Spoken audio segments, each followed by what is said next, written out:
السلام علیکم دوستوں، میرا نام ہے ماہر حسن علی اور آپ میرا یوٹیوب چینل دیکھ رہے ہیں حسن ٹی وی۔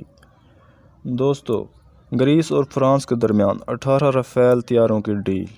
دوستو، پوری خبر جاننے سے پہلے جو نیو دوست آئے ہیں وہ چینل کو سبسکرائب کر لیں اور گھنٹی کے بٹن کو دبا دیں۔ ویڈیو پسند آنے کی صورت میں لائک ضرور کر دیجیے گا۔ تو دوستو چلتے ہیں خبر کی جانب۔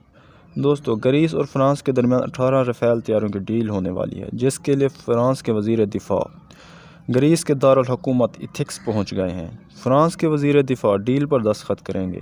پڑوسی ملک ترکی کے ساتھ رشتے ٹھیک نہ ہونے کی وجہ سے یہ ڈیل بہت اہم ہے۔ پچھلے سال دونوں ممالک جنگ کے دہانے پر جا چکے ہیں۔ ترکی کے ایٹم بم بنانے کی خبر سے گریس مکمل طور پر گھبرا چکا ہے۔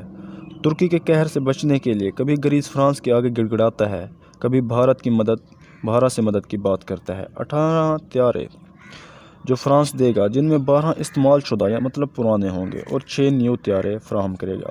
فرانس اس سال 6 اور باقی 2023 میں دے گا۔ فرانس نے ہمیشہ گریس کی مدد کی۔ حالات مزید خراب ہو گئے جب ترکی نے تیل کی تلاش کے لیے جہاز بھیجا تھا۔ پھر یہ مسئلہ حل ہو گیا۔ دونوں ممالک نے بیٹھ کر اس پر بات کی۔ اس میں اسلحے کی دوڑ ہے ترکی اور گریس میں۔ ترکی زیادہ طاقتور ہے۔ ایک طرف ترکی اور پاکستان کی دوستی نے دنیا کی نیندیں اڑا رکھی ہیں۔ گریس کو ڈر ہے کہ پاکستان ایٹم بم اور میزائل کی تکنیک ترکی کو نہ دے دے۔ PV-2 ڈرونز اور جنگی جہاز ترکی پاکستان کو دے رہا ہے۔ تو دوستو، یہ خبر آپ کو کیسی لگی ہمیں کمنٹ میں ضرور بتائیے گا۔ ملتے ہیں نیکسٹ ویڈیو میں۔ اللہ حافظ۔